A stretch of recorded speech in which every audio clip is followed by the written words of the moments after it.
Well, good morning. I'm going to continue on with the U.S. Constitution from the previous video, and it's only about a minute and a half, 2 minutes long, so we're almost done.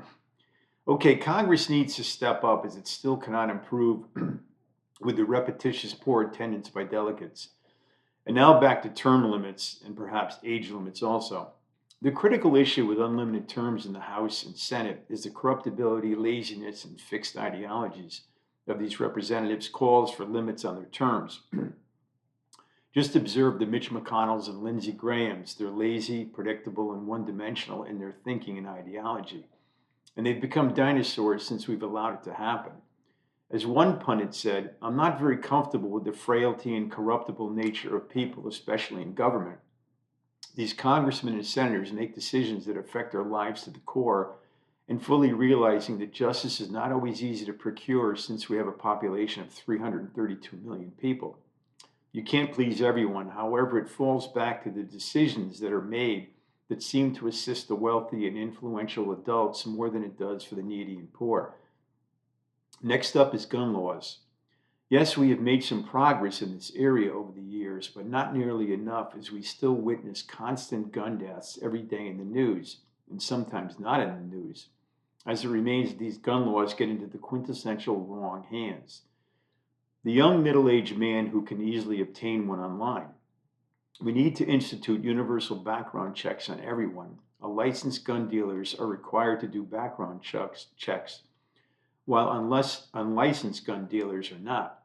There's no way in frickin' hell should a girl or boy be shot in school. There's nothing worse than this. Gun laws vary by state, so that the feds need to be called upon to limit these transactions. Just tune into your local daily news or national news, and you can bet your bottom dollar that there will be a nonsensical, arbitrary gun death that ends the life of an innocent person. And lastly, maybe I'm naive about this, but how come we keep making it so easy to buy a gun in this country?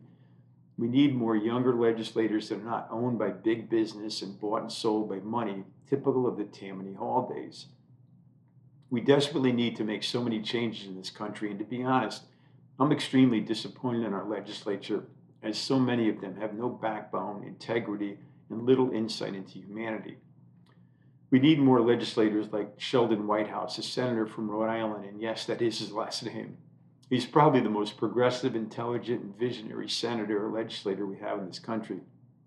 And if the Senate was full of Sheldon Whitehouses, we would make a lot of progress, but unfortunately, I don't see this happening in our lifetime, and most likely not in yours either. Okay, enough of this and on to some lighter material. My wife gets on me about my diet, and specifically on the bioengineered food that I eat, and I replied by saying, it sounds pretty cool, like at least after I eat it, and well, for lack of a better term, I'm bioengineered now, so I can take on the world and deal with it and get through all the crap in the world that spits out to us every day. And I never saw an obituary stating that the person died from bioengineered food. And if I'm wrong, well, you got to die from something eventually. So, and some funny lines. Drinking coffee in the morning helps others live longer. And what if nobody was president and we all promised real hard to be cool? Sorry I'm late. I got here as soon as I wanted to. And I ran out of coffee this morning, so I used tequila, and everybody looks so pretty right now. I saw a segment on PBS, public television, called War in the Holy Land. That doesn't make sense. How could you have war in the Holy Land? The land's holy. And if you educate a barbarian, you get an educated barbarian. And always beware of the great underdose. And there's a liqueur that is so good that we drive up to New Bedford, Massachusetts from Norwalk, which is about 165 miles away. So that's more than a 300-mile round trip just to be able to drink this delicacy. And we bought 2 bottles, so that should hold us down for a while. It's from the Azores, so it's a Portuguese product, and the name of the liqueur is Maracuja do Ezequiel. It is by far the best liqueur I've ever had. It's a passion fruit liqueur and has won some international awards from France, Italy, the Netherlands, Spain, Portugal, Switzerland, and my wife and I. And as soon as we finish the 2 bottles off, we'll make another round trip up there. The concoction is so delightful that if you serve this liqueur to Putin, Netanyahu, and all the lunatics in the Middle East, and wherever else there is a conflict, these wars would be over in a matter of time. Thank, by the time it takes to have 2 or 3 shots of the passion liqueur, they'd all be saying, "What the hell are we fighting for? Let's have some fun and throw a party. Everybody's invited." Yeah, right. And I enjoyed the return of Jon Stewart to Comedy Central after an 8-year absence. In his first show back on February 12th, he labeled the presidential 2024 presidential election 2024 democracy, with democracy spelled out as DEMOCKRACY, which means it will be a mockery. And the other labels he came up with was electile dysfunction, indecision 2024, and lastly, what the fuck are we doing? And I asked my wife, "Do you love me?" And she replied, "Yeah, I have no choice," which I think is encouraging. No, she hates me, but we've been together for 40 years and we've survived a lot. And divorces are so expensive and stressful. I guess it could be worse, but I'm only kidding, of course. We love each other.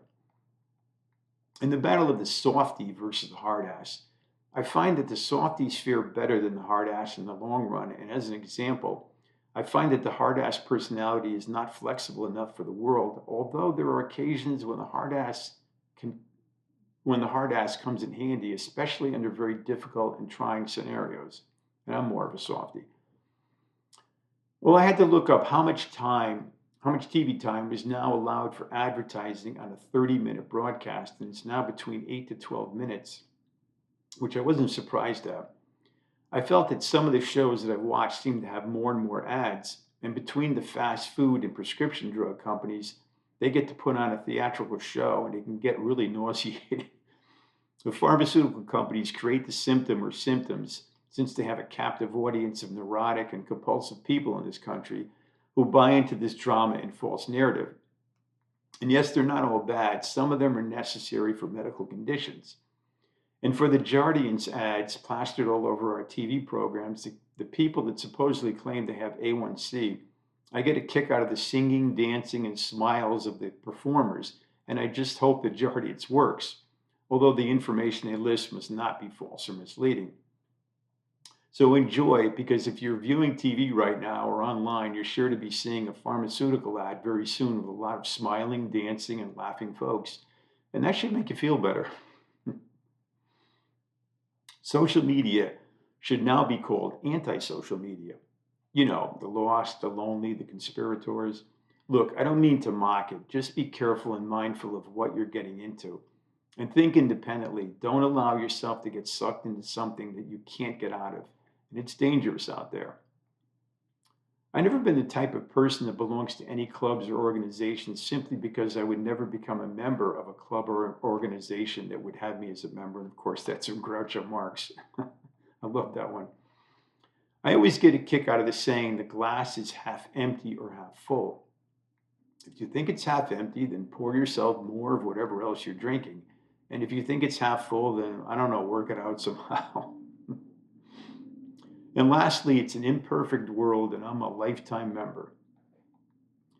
And there's a book titled The Basic Laws of Human Stupidity by Carlo Cipolla, which starts with the words, "Dear Dennis," and by the way, I've read the book, which was quite good. And moralists say that a soul should resist passion. They might as well say that a house should resist an earthquake. It's from Oida. And whether it's Sophocles or Snoop Dogg, the social distress that they represent will not be eliminated by condemning the representation. That's from Judith Butler, and I am out.